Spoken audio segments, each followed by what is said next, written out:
Life in an orphanage is not the best. You don't have your own corner, you don't have your own time, and if you can't fight back, you get beaten up by those who have been here for a long time. Amanda and Marie McClure are a little luckier than the others. When there are two of you, the likelihood of fighting back increases. Besides, these juvenile aggressors only pick on loners. The sisters were comfortable alone, and they did not try to get acquainted with anyone. They hoped that their stay in this hell would not be long. Soon their mother would find out that their father had been imprisoned, which meant that the girls were sent to an orphanage from which they should be taken away as soon as possible. It is impossible not to find out that their father, Larry McClure, was sent to prison. It was talked about on TV and written in newspapers for a long time. Time passed. Days turned into weeks, weeks into months. It became clear that we could forget about returning home. One day the sisters rescued a newcomer, Meredith, from being bullied. The girl lived with her drug-addicted mother, was very thin, frightened, and flinched at any rustle. She came to the shelter after her mother died of an overdose, and Meredith herself was afraid to call the emergency services, so she lived with her body for a few days. One day a friend came to visit her mother, and upon finding her friend dead, called emergency services from a payphone so as not to be involved in any way. Meredith became a friend to the McClure sisters, the three of them becoming more fun and safer. Amanda and Anne-Marie had never told anyone the reason they were here. Meredith had asked about it once, but Anne-Marie had brushed it off and blurted out something about a policeman father who had tried to apprehend a dangerous criminal but had been killed on the job. Amanda listened to the story with her eyes wide open, but her sister gave her a look that told her to stay out of it. Enraptured by their father's posthumous deed, Meredith told about the sisters' fate to the other students of the orphanage, and in an instant the sisters turned into real stars. They were respected, they were envied, because most of those who were here had parents who either died from illegal substances or went to prison. Eventually, all the children wanted to be friends with the sisters, and their reclusive life came to an end. Unfortunately, this beautiful life, albeit in an orphanage, quickly came to an end. Unknown from where the information appeared that the father of Anne-Marie and Amanda is not a dead policeman at all, but on the contrary, a living criminal, serving time in prison for violent acts of a sexual nature towards a young girl. Then the fate of the sisters turned into a real hell. However, after a while they were lucky. Fortunately, two different families decided to adopt the girls almost simultaneously, and they got the opportunity to start a new life. But however, already separately, the connection between them broke and was lost. There are no details about the sisters' life in foster homes. Amanda and Anne-Marie could remain in this story only children of the rapist, but their adult life flowed into the most high-profile case of the state of Virginia. Amanda is known to be married to 38-year-old John McGuire. They met when she was already 29 years old. Her adoptive parents even began to worry that Amanda would be a loner for the rest of her life, and the lack of biological family, including the betrayal of her mother, had a negative impact on her psyche. The foster parents breathed a sigh of relief only when Amanda admitted to them that she had a young man with whom they were going to get married. It was the second wedding for John, and he also had two sons from his first marriage. Anne-Marie had never been able to build her family. One could be happy for Amanda. She really could have a strong and loving family. John was an incredibly positive guy. What could be said against it, if even with his ex-wife they had a warm and friendly relationship? After a while, the sisters' father, Larry McClure, was released on parole. Settling still in the same Virginia in a mobile home, he made no small effort to find his daughters. The first place he went was to Amanda's foster parents, Gwenham and Alex. Larry went straight to their house, said hello, introduced himself, said he wanted to see his daughter and asked for her contacts, address and phone number. Outwardly, he looked very bad, even frightening, deep wrinkles all over his face, huge bags under his eyes, and besides, as it seemed to them, he was not sober. No, he didn't smell of alcohol, and he didn't stagger from side to side on shaky legs, but in general his behavior was not adequate. Glenn refused Larry's request, but promised that they would be sure to tell Amanda that her biological father was looking for her. Larry had been really freaked out when he'd heard the phrase biological father, but he'd thanked him and left. Glenn had indeed kept his word. He had told Amanda that her father was free and looking for her. In the back of Amanda's mind, there was a demon who denied everything and advised to send her father to hell, and an angel who advised to give her father, though a criminal, another chance. The angel won, though it was unclear who was better to listen to. First, Amanda called her father. He said he was very happy to hear from her, asked how she was doing. She told him that she was doing well, married and feeling happy. Larry was happy for his daughter and suggested that she come over for a joint dinner with her husband. Amanda didn't realize if she should live to see her father, but it was as if he knew just what to push. "Come on, forget the old grudges. I have lived all these years with only one thought, to see you and Anne-Marie. Anna, unlike you, must have missed me after all." "You've already seen her?" Amanda wondered. "Of course I have. We went on a nature trip with her and had a wonderful time, like a real family, like father and daughter. It was like those years of separation never happened. She also asked a lot about you." If Amanda didn't know how to deal with her father, she wanted to see her sister, who had been separated from her in the orphanage almost 20 years ago, and so she agreed. In the case file, there is no description of their first meeting, but 2 facts are known. Larry lied about Anne-Marie. At that time, she lived in North Carolina, which is 186 miles from Virginia, and Larry had never seen or spoken to her. And so, father and daughter met. Their meetings led to Larry getting Amanda and John hooked on illegal substances that he brewed himself in his camper. Larry literally used the daughter and son-in-law before meeting the father. The financial situation of the couple was stable, but Larry pulled money from them for the production of illegal substances, and when Amanda and John lost their jobs because of their addiction, Larry persuaded John to register because drug addicts received help from the state in the amount of $180, which were still not enough to buy substances and ingredients. That's when Anna-Marie appears in the story, and Larry uses her in the same way. He gets her hooked on substances and pulls money out of her. Amanda and John find themselves at an impasse. They have no jobs. Because of huge debts, they lose their house, and the only way to stay afloat is to move into Larry's camper. John's folks at this point still had no idea. He called his parents. His mother was seriously ill at the time. John informed them that he and Amanda were going on a trip together. That was the last time John's parents heard their son alive. In fact, no trip was planned. Amanda and John moved in with Larry, where they engaged in a small circle of illicit substance use and alcohol consumption. The whole tragedy occurred on Valentine's Day. John, who rarely recovered from the effects of illegal substances, was still madly in love with Amanda and decided to prepare a surprise for her, a festive evening in the family circle. He bought meat and alcohol, cooked a fancy dinner, at which, in addition to his wife, of course, were Larry and Anne-Marie.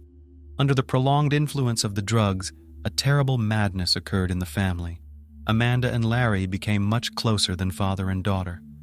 Unfortunately, John couldn't see it coming. Yes, you all thought right. Father and daughter considered themselves a couple. Therefore, John was now redundant. During the meal, John spoke very many warm words to Amanda, and Larry was insanely nervous about it, and the tension grew.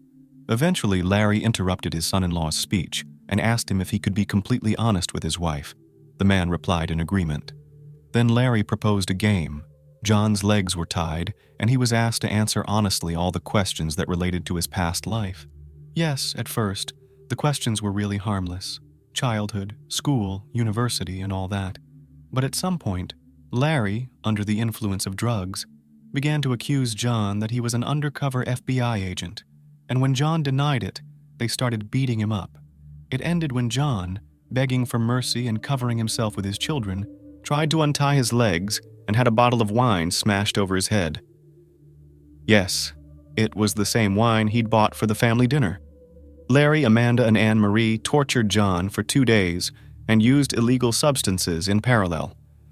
Finally, when they had had enough, Amanda pulled a black bag over her husband's head and squeezed it around his neck until he stopped breathing. John was buried in the backyard, after which the crazy family celebrated the engagement of Larry and Amanda, father and daughter, and naturally it had to be celebrated with a new batch of psychotropic substances and alcohol. On the third day, their psyche went haywire. They began to see John's ghost, police sirens, and the ground in which they buried John seemed to them unearthed, as if John was able to get out of there, escape, and report everything to the police. It sounds wild and crazy, but the crazy father and daughters decided to back up. They dug up John's body, checked his pulse, and even his pupils' reaction to flashlight light, even though the body, for all its biological signs, was already in the decomposition stage, but that didn't seem enough to them. To prevent John from coming back to life and escaping, they cut his body into pieces with a wood axe and drove an aspen stake into each piece of his body. The remains were reburied in different places and covered with lime to speed up the decomposition process. 3 weeks later, Larry and Amanda were married. Larry changed his name so that no one would know they were related. The new family decided to start a new life. To do this, they moved to Kentucky and agreed to stop using illegal substances once and for all. In the rented house, to hide all suspicion from themselves, they even hung a U.S. flag over the door to the house, just like their neighbors did. By this time, John's ex-wife and parents began to worry that he wasn't making contact. And in 2019, John's mother even filed a police report about his disappearance. As for Larry, he failed to notify the police that he had moved from one state to another, and that was against the terms of his probation, which is why he went back behind bars. In prison, Larry's psyche finally failed. It's hard to expect anything good when you've been using illegal substances for a long time, mixing them with alcohol, and then, at the snap of your fingers, you find yourself in a place where you can't get them. Withdrawal syndrome works. Increased nervousness, lack of boundaries between reality and fantasy. It's pretty clear if you marry your own daughter. Larry was pretty sure that the parole violation was just an excuse to dig up the backyard and find the remains of John's body. He urgently needed to contact Amanda or Anna Marie and tell them to have his daughters dig up the body parts and rebury them somewhere far from home. All prisoner calls are always tapped, so the information had to be conveyed in a veiled manner. Larry even prepared a speech and thought of everything in detail, but the problem was that he was denied calls. Finally, he couldn't stand it any longer, called the policeman on duty, and told him he had something to confess. Larry's logic was that if he confessed to the murder before he was charged, he could avoid at least the death penalty. And if he blamed it on his daughters, yeah, that would be even better. The cop didn't even believe Larry at first. What murder? What body parts buried in the backyard? What was this lunatic's idea? Why would this junkie dig his own grave? But by law, the man's word had to be verified. At first, the check wanted to organize only formally. Yes, there was a statement. Yes, the place was checked. No, nothing was found. But then it turned out that John is really considered missing, and just in case, to the place of Larry's residence, sent a police detachment. First on the ground, they found traces of the lime that Larry had mentioned, and then absolutely all the words of the criminal were confirmed. The McClure sisters were apprehended immediately. Amanda and Anna Marie were in shock and simply could not believe that their father, and for someone else and husband, could confess to such a brutal murder. They were even more shocked when they learned that Larry tried to make himself an innocent sheep, and in his testimony indicated that it was his daughters killed John, and he was only an unwitting participant in the crime. Then each of the family began to save their own skin and to convince the police that it was just him in this terrible story was an accident.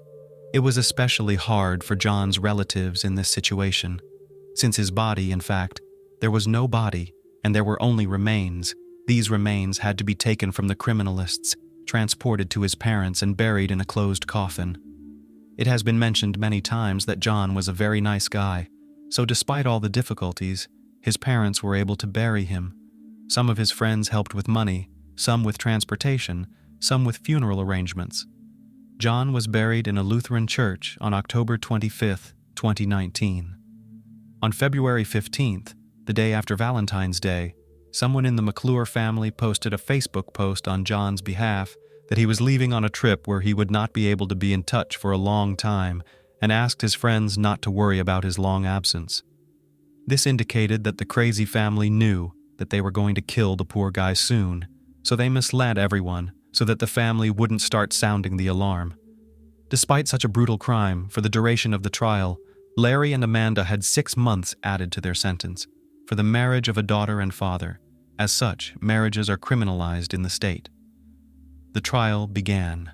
Larry was given the floor. I have felt remorse for my own children for most of my life. Yes, when they were very young, I committed a serious crime that put them in an orphanage. Their birth mother abandoned them, and I was the only one who had a heartache for my little ones. I am extremely grateful to the people who adopted my babies. I will not hide. I even attended churches and prayed for their adoptive parents when I got out. I crazily wanted to make up for all the years I had missed. That's probably why I acted the way I did. I mean, I could have walked away from the crime if I'd convinced Amanda not to do it. But I confess, I didn't. Mr. Judge and jury will probably not understand me, and I share their point of view. But the thing is, they weren't in my shoes. John was a fine young man. I feel sorry for him. If I could, I would turn things around. But no one can raise the dead, and I couldn't say no to Amanda, my favorite and youngest daughter. But she didn't care about John. All she wanted was to be able to withdraw government money from John's account. Have you ever been willing to kill a man for $180? No? Then if you don't understand me as a father, you should understand what kind of person she is. She's a monster, not a person. Me, Amanda, and Marie, we are overly addicted to illegal drugs, so we deserve to be punished. I want to address the jury. No matter what sentence you choose for me, I'm sober about my health and say that I can't live more than 10 years. I'm very sorry for this situation, and I apologize to all of John's loved ones. Again, he was a great guy. The trial went on for a very long time as the defendants flip-flopped back and forth on the decision to kill John. Amanda, who could not tolerate such a long trial, even made a deal with the investigators where she was promised to be charged with involuntary manslaughter. At the next trial, Larry gave a very different speech. When it all started, the 4 of us bought the ingredients to make illegal substances and went back to my trailer where I started making them. Amanda came up to me and said she wanted to get back at John. The fact is that John, under the influence of the drugs, raped Anna Marie and she got pregnant. And as for me, I had to earn the trust of my daughters after all these years apart. I couldn't refuse, you know. I blame myself for that.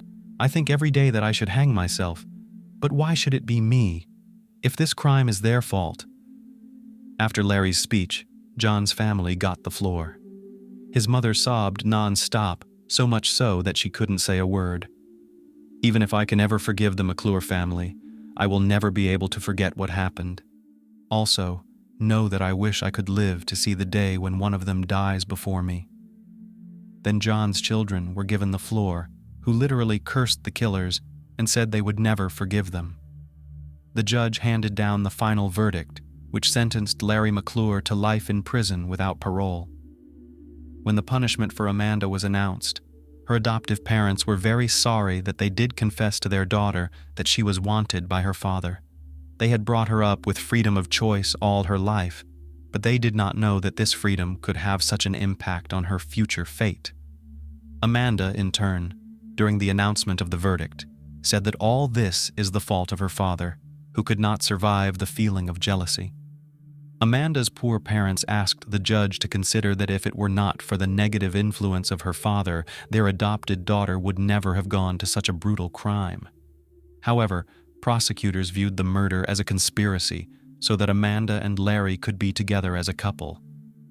The first hearing was dedicated to Amanda, and she was sentenced to 40 years.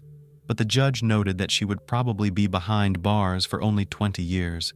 When the sentence was read to Anne Marie, she tried her best to prove that she was against John's murder, but she was forced to go to the end by her father and sister. And she was a witness at the wedding of Larry and Amanda only because she was afraid for her future life. In the end, Anne Marie was sentenced to 40 years in prison.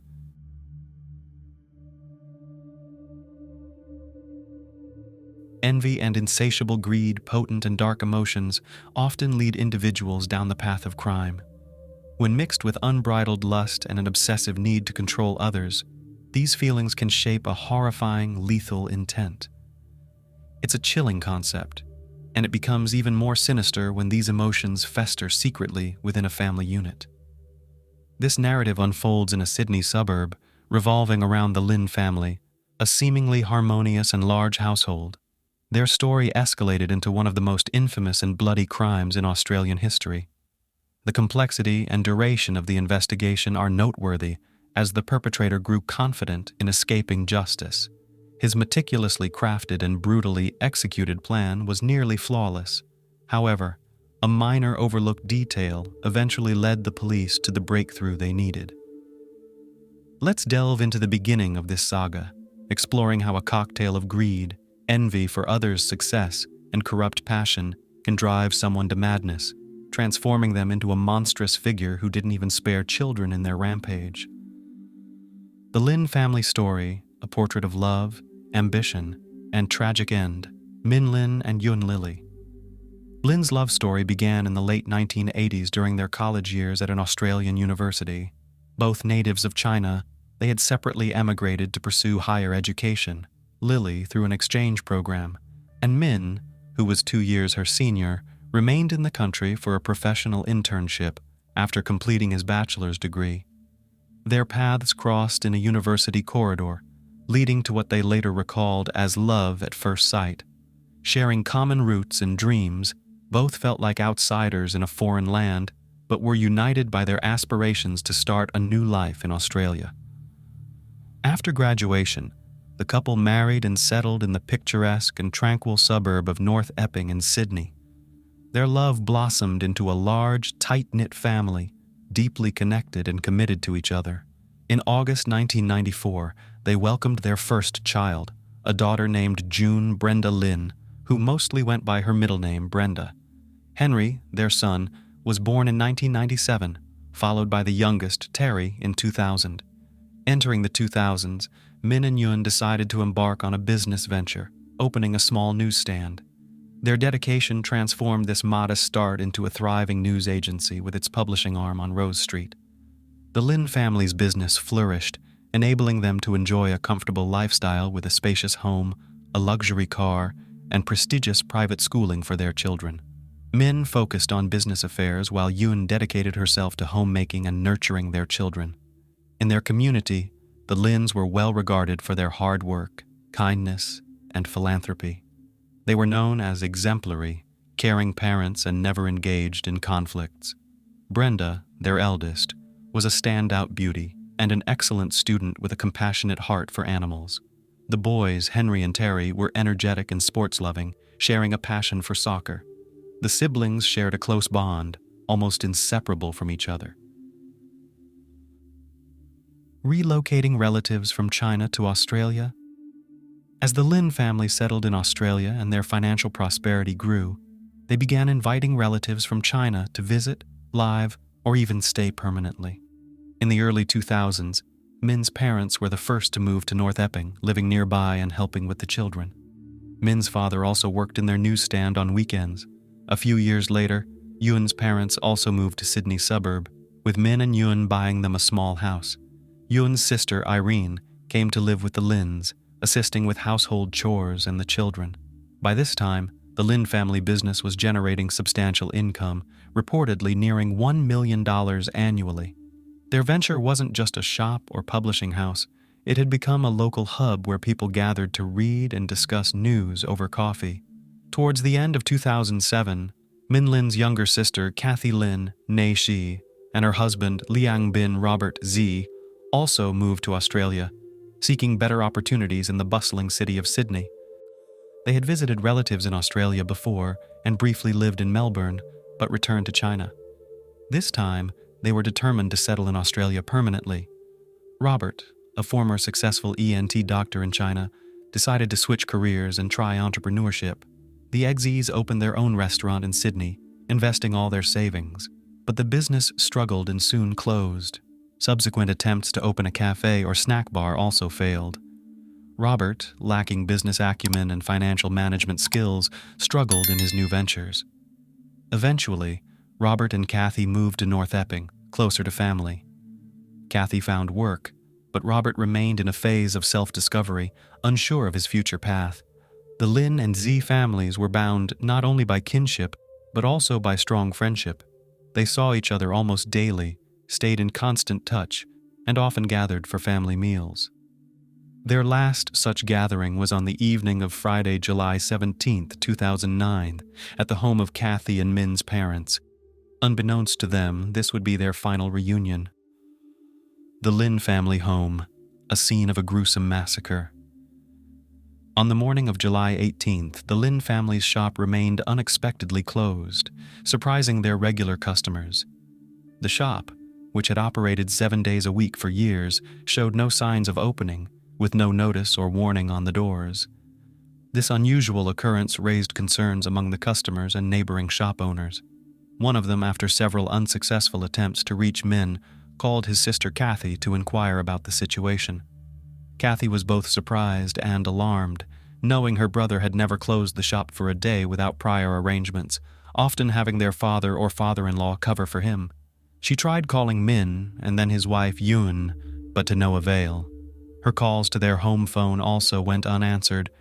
Worried, Kathy and her husband Robert decided to visit Min's house to ensure everything was all right.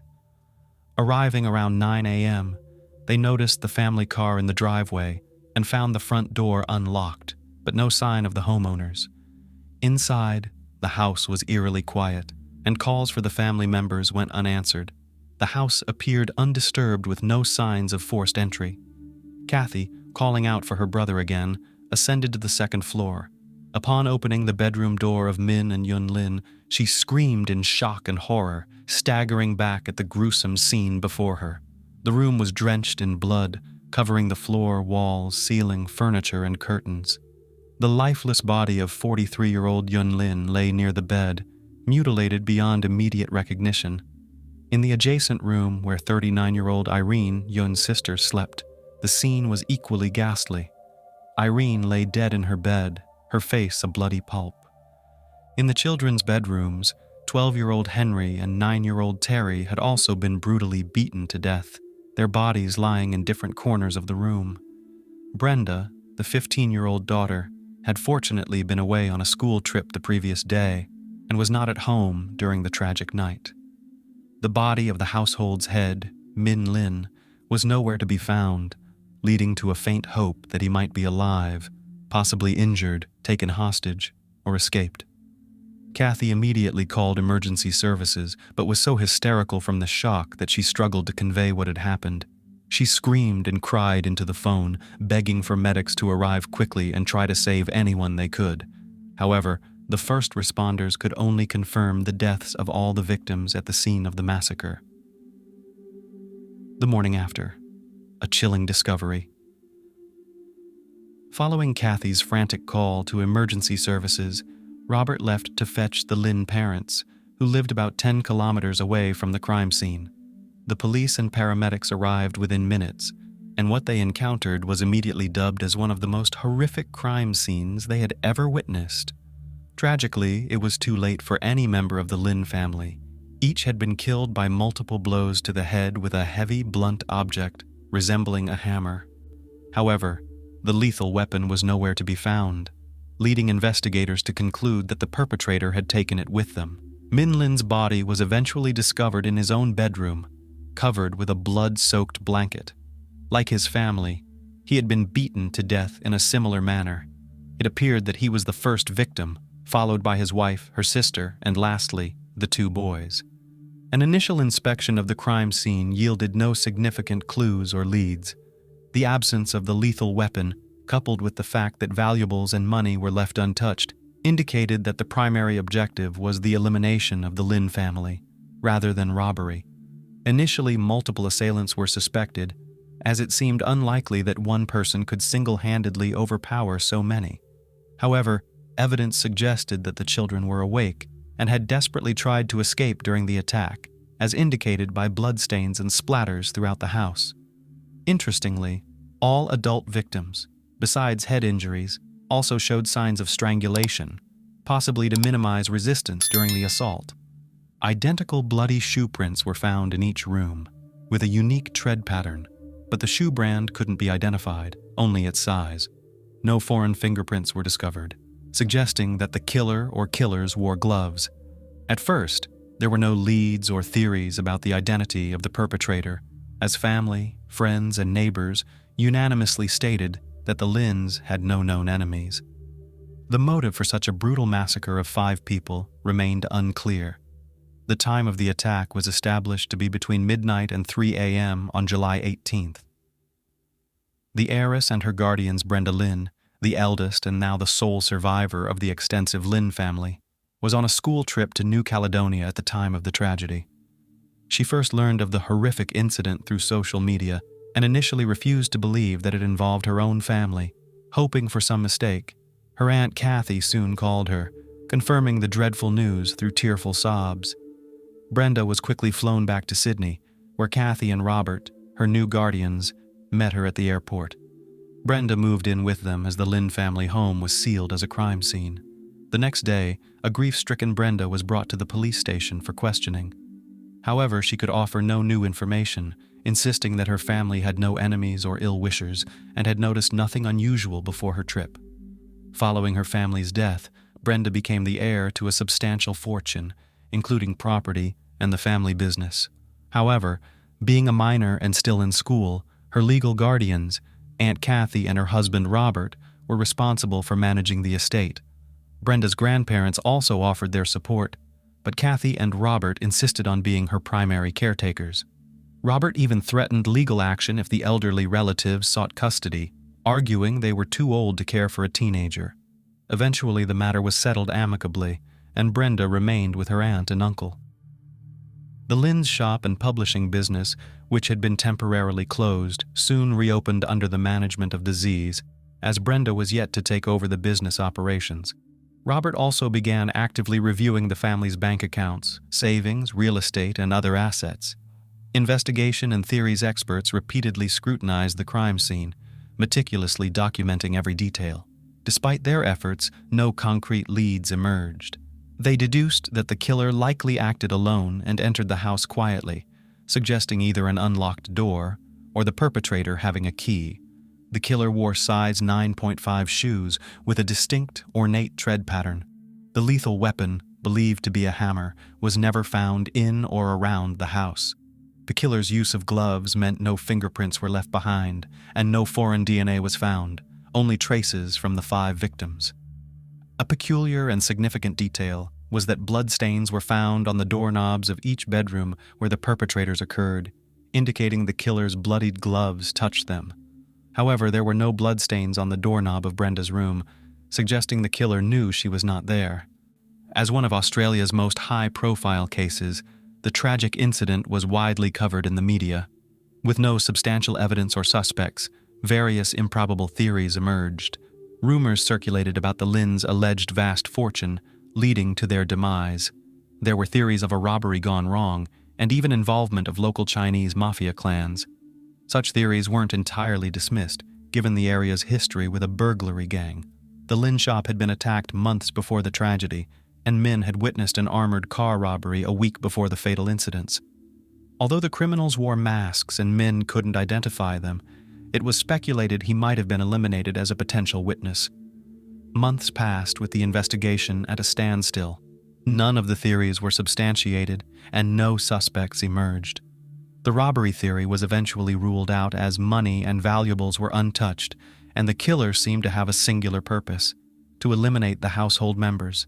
Additionally, the power was cut off in the house on the night of the fatal incidents, indicating the killer knew where the electrical panel was. The assailants' familiarity with the house in total darkness suggested they had been there before and knew the layout, possibly even obtaining a key in advance. A crucial, overlooked clue. While reviewing the perplexing case details for the 100th time, an investigator repeatedly listened to Kathy's emergency call, searching for any overlooked clue. Surprisingly, a significant hint was found in that recording. The recording captured Kathy's hysterical attempts to explain the situation, her words jumbled and interrupted by cries and sobs. At the end of the call, when the operator confirmed that emergency services were en route, Kathy unexpectedly mentioned her husband's name, adding something in Cantonese, addressing him directly. This detail piqued the investigators' interest, prompting them to translate her words. It turned out Kathy was pleading with her husband not to leave her alone in the house. This was significant because Robert had decided to fetch the Lynn parents on his own, leaving Kathy at the grisly crime scene before the police arrived. Robert's behavior seemed highly suspicious. 5 people had just been brutally taken away in the house, and the killer could still have been hiding inside, making Kathy a potential target. Yet, Robert appeared calm and simply left, as if he knew nothing bad would happen to his wife. The main suspect and new evidence. After several unproductive months, the police finally identified a primary and sole suspect, Robert Zai. It was discovered that he had a key to his brother-in-law's house, which Min had given him just in case, shortly before the tragedy. Curiously, Robert never mentioned this during interrogations, and Kathy was unaware that her brother had given her husband a key. Brenda unknowingly revealed this crucial detail to the investigators. Further investigation revealed that Robert's claim of being a successful ENT doctor was a facade. While he did possess a medical degree, he never held a stable job in the field. Rumors suggested he fled to Australia to avoid punishment for alleged bribery charges in China. In Australia, Robert failed to establish himself professionally, squandering the last of his savings on unsuccessful business ventures. After moving to North Epping, he became essentially idle, relying on his wife's income and occasional financial assistance from Kathy's relatives. Once the guardianship papers for Brenda were finalized, Robert acted as if he had inherited the Lynn family's estate. His first move was to force Yun's parents out of the house that Min had bought for them, though it was legally under the deceased's name. Min and Kathy's parents remained in the house bought for them. Considering these facts and circumstances, investigators theorized that Robert was driven by intense envy of his wife's more successful and wealthy relatives, harboring a long-standing plan to seize their property, money, and lucrative business.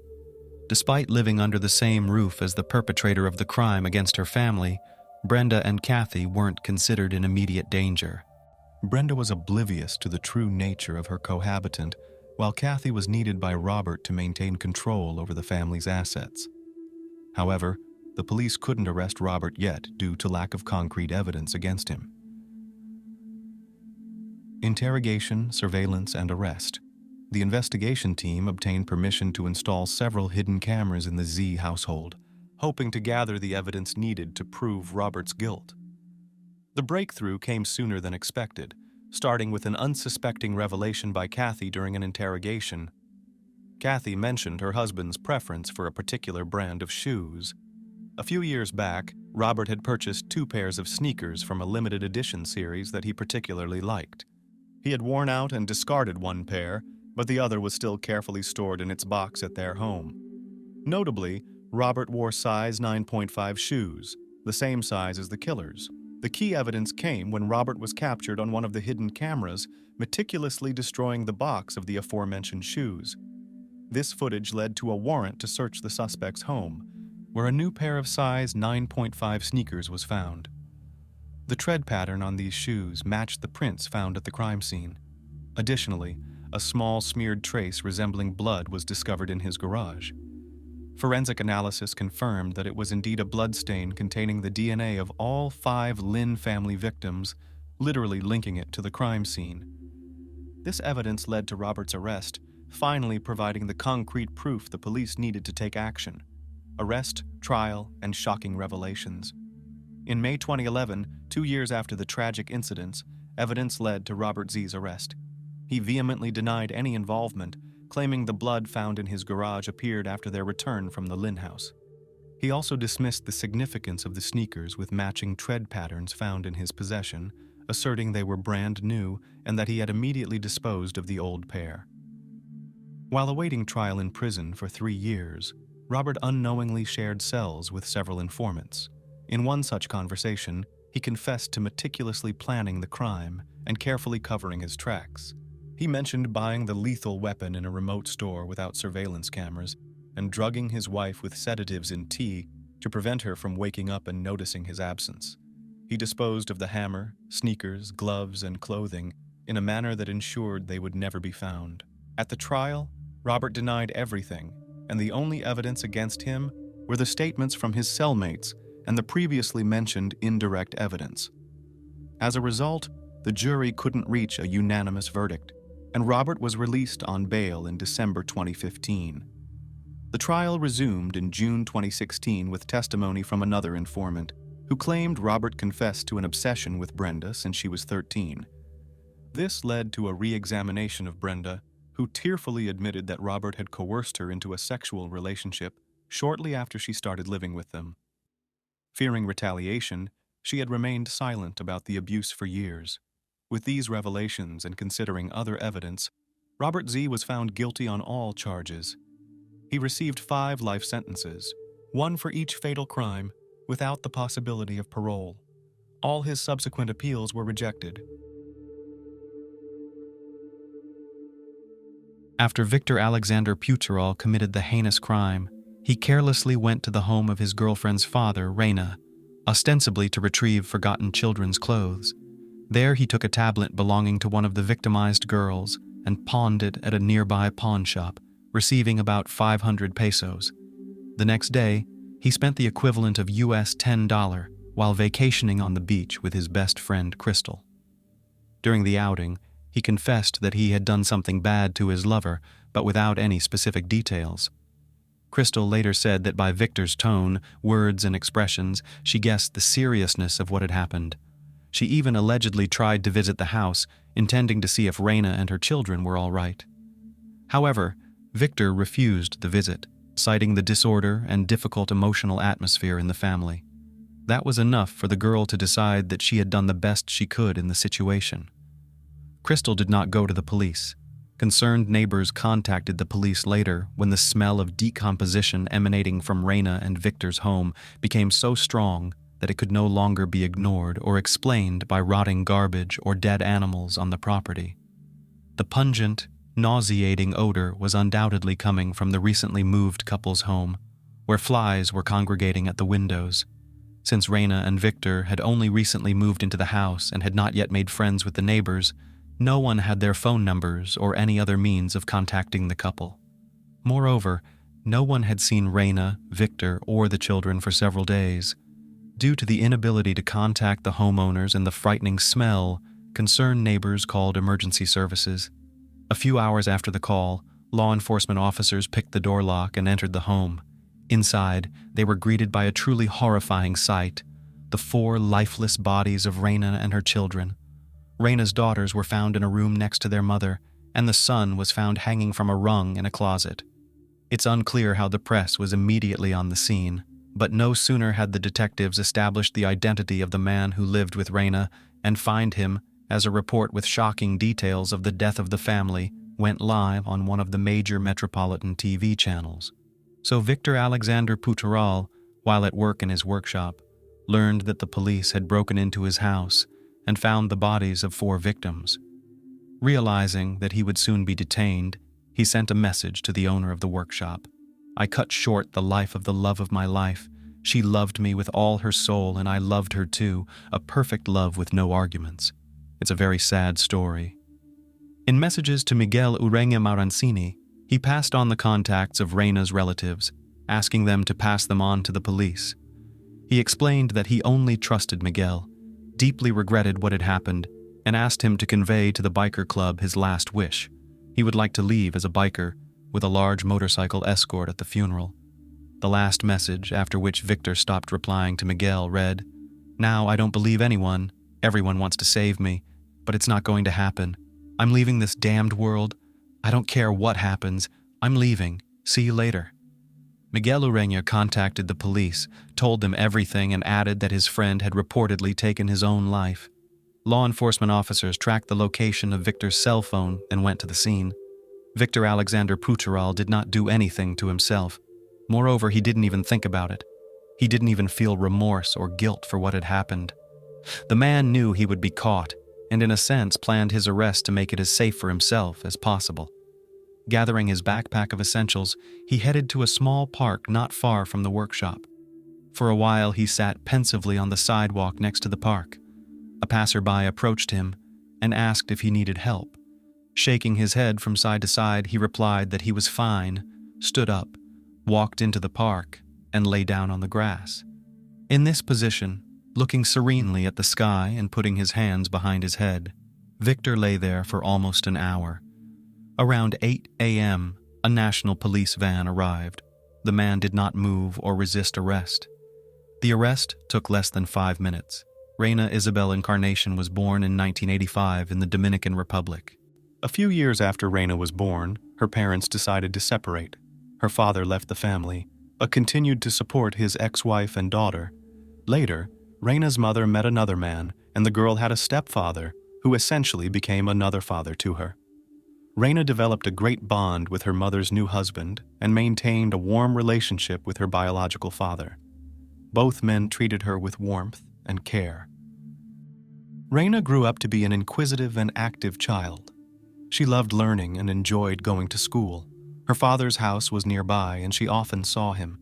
It seemed that this intelligent and cheerful girl had a great future ahead of her. After successfully completing school, Reina entered university and began her higher education in commercial law. At the same time, she applied to the Autonomous University of Santo Domingo with the dream of obtaining a second degree in medicine. But she was not accepted and had to postpone her dream until the following year. When Reina turned 20, she met a man much older than herself, Daniel Bowden. Despite the significant age difference, a romantic spark ignited between them. A few months into their relationship, Reina became pregnant and the couple married. As a result of this union, they had 3 children, Daniela, Arachmina, and Angela. Reina had to give up her dream of getting a second higher education. At first, Reina and Daniel's marriage seemed ideal, but over time, the age difference began to affect their relationship, leading to frequent quarrels. Daniel realized that the constant conflicts are harmful to their children, and after 8 years of life together, the couple decided to separate. A long legal battle ensued, primarily concerning child custody. Unable to reach an agreement on their own, family court specialists intervened. They decided to conduct a psychological evaluation to help the children formulate who they wanted to live with.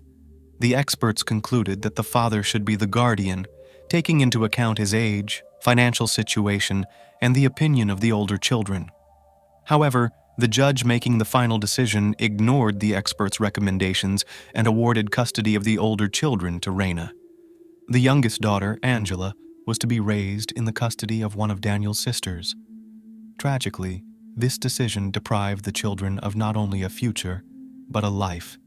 The years that followed showed that the judge should have heeded the advice of experts. It turned out that Reina's struggle was more about alimony than the children.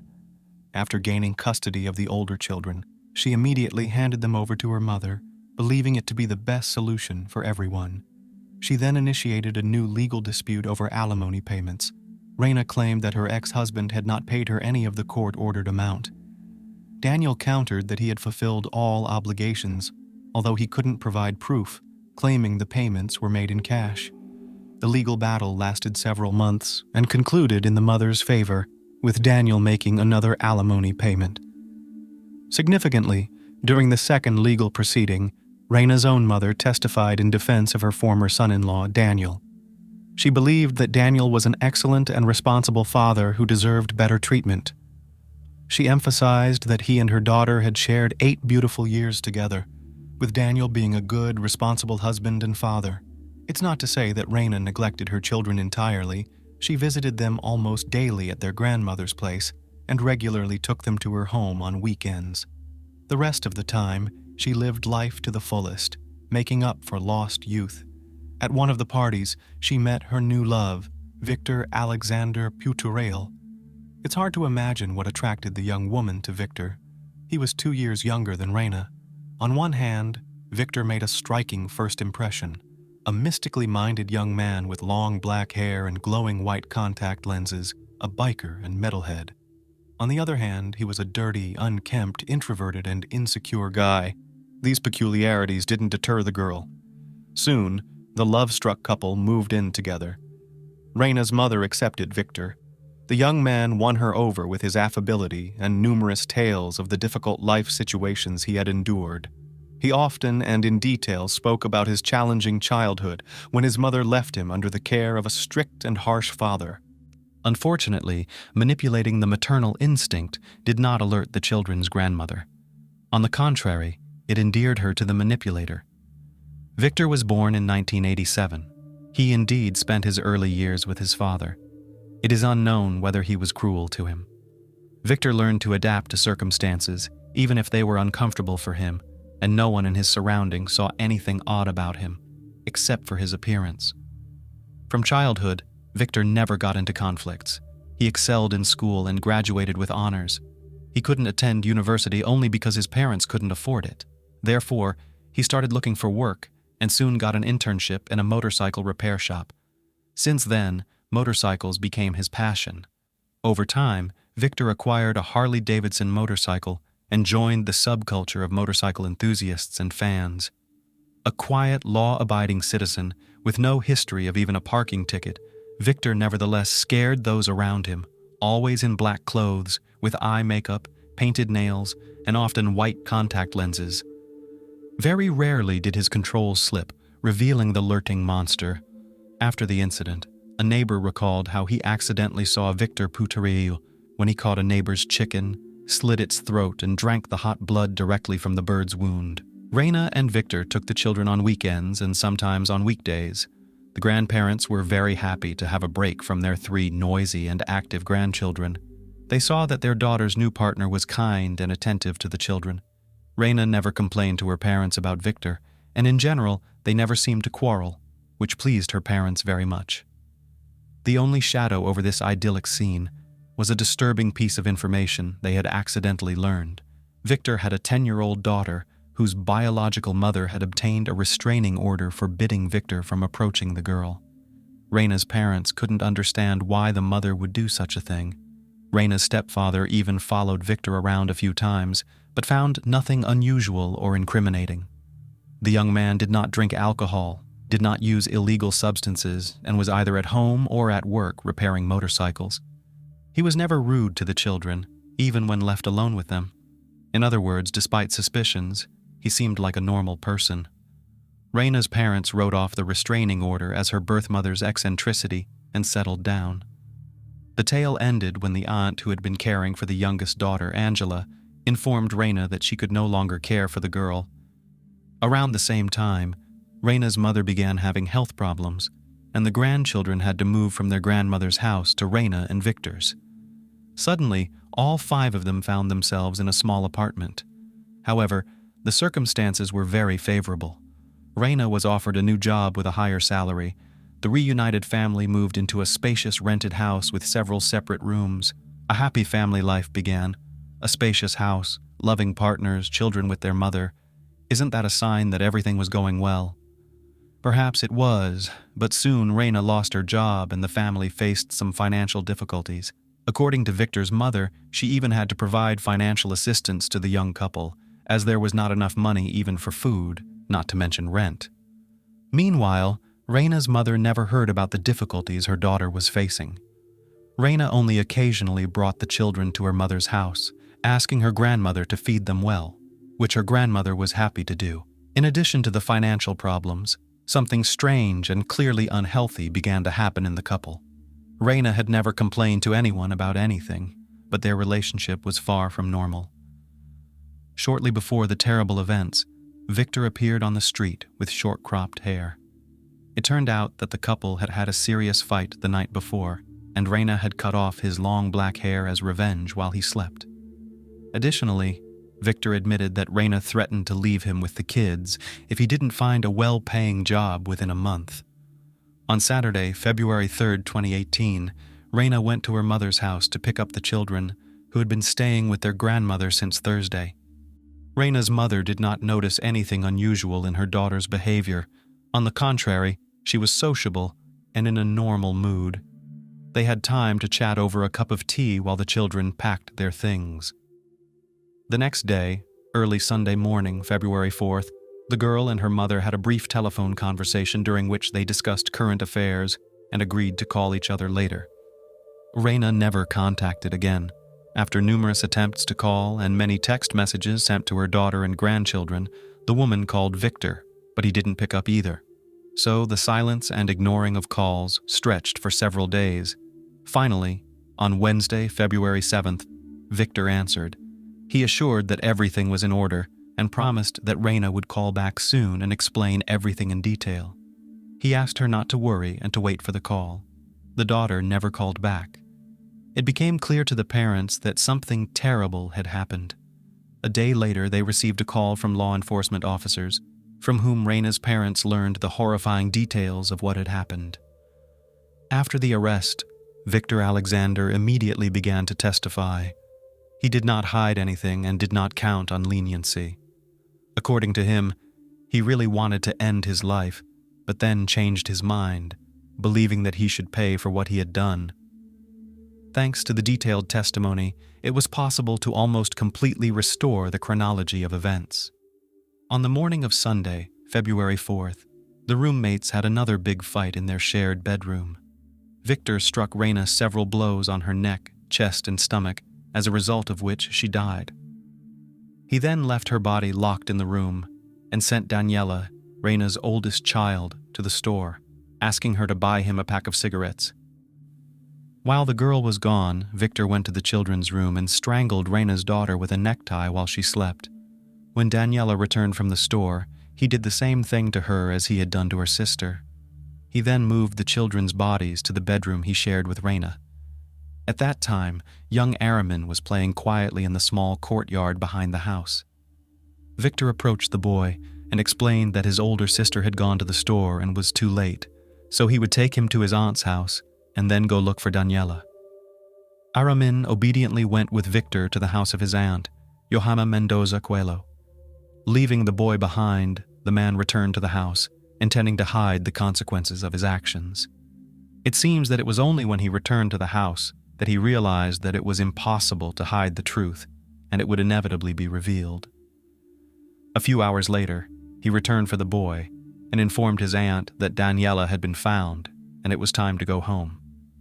At home, Victor ended Aramin's life by hanging him from a rung inside a closet. The man claimed that he committed this crime because of the difficult financial situation they were all in, which he was psychologically unable to cope with. Victor's acquaintances confirmed that he had recently complained about family disagreements over money. Victor's mother told investigators that it was financial difficulties that had driven her son to a state of despair and forced him to commit such a grave act. The couple was already in a critical state, and their situation was exacerbated over the weekend when they did not receive their expected paycheck. I believe that it was this situation of my son, who was still a young man, being demanded money from a woman and her children, that pushed him to the edge, said Mrs. Joanna Mendoza, aunt of the accused. However, the extreme brutality of the crime was not consistent with a state of mental illness. The preliminary autopsy report clarified the situation, showing that all the female victims were not only deprived of their lives, but also abused. An investigation by the public prosecutor's office revealed that the victim, Reina Isabel Encarnacion, had repeatedly expressed concerns in correspondence with the accused on WhatsApp about the inappropriateness of intimate acts towards Angela while she was asleep.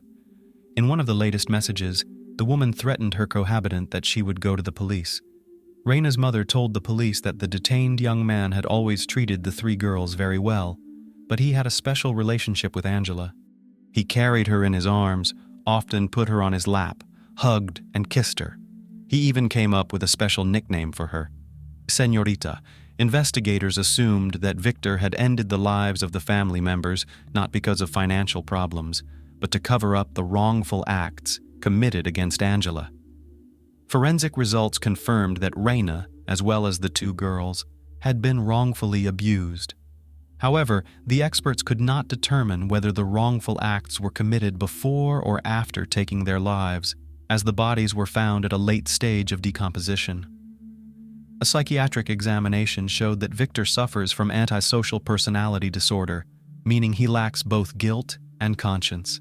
The heinous crime outraged and shocked the entire Dominican society. The trial began in January 2019 and was completed in just 2 days. Testimony was given by experts and forensic experts, investigators, and various witnesses. Especially a lot of information was obtained from Victor's friends. For example, Crystal, the defendant's best friend, said that on the day of his arrest, he gave her all of his social media passwords and his mother's phone number. According to her, it seemed that the young man was planning to leave his life. Another friend of the young man said that Victor confessed the crime to him in detail a few days before his arrest, but the confession was so horrifying that the friend took it as a joke. In general, everyone who had ever seen or met the accused was shocked by his act. Neighbors, teachers, co-workers, they always saw him as a quiet guy with a distinctive appearance and nothing more. He didn't seem confrontational, wasn't known as a brawler, and, according to them, never spoke ill of others. He just wasn't very social. Victor's only diagnosis as a child was attention deficit disorder, but according to his mother, the condition didn't cause any problems for the family or himself. Some 18 witnesses, including 2 forensic experts, testified at the trial. The latter provided such shocking details that even Victor's mother asked for the full weight of the law to fall on her son. "Justice must be served. He must pay for everything he has done," she said in court. She begged Reina's family to forgive her for having such a son and shared their grief. Victor Alexander Putrell pleaded guilty in court to taking the lives of Reina Isabel Encarnacion and her 3 children. He also apologized to the victim's family and the public for the crime. "I accept the facts, and not everything that was said happened exactly as described. I realize that I cannot turn back time and bring back the lives I took. I apologize to the community and all family members for what happened. I contributed to my arrest because I realized that by ending my life, I would not be able to pay for my actions," Victor Putrell calmly stated. The man received the most severe sentence then available in the Dominican Republic's judicial system, 30 years. At the time the sentence was pronounced, he was just 30 years old, meaning that under fortunate circumstances, he could leave prison and live the rest of his life in freedom. This possibility seriously urged the National Congress to expedite updates to the criminal code. The country's code, adopted in 1844, does not include cumulative punishment for multiple crimes. Had the updated criminal code, currently under consideration in the National Congress, been in effect, Victor Alexander would have faced a sentence of up to 60 years for his crime. The life-taking of Reina and her children drew attention to the urgency of replacing the code as soon as possible. Nevertheless, it can be said that justice prevailed. The perpetrator received the maximum sentence. At least Reina's mother, speaking on various television programs, stated that she was satisfied with the outcome of the case. The biological father of the 3 children who were taken cannot yet accept what happened.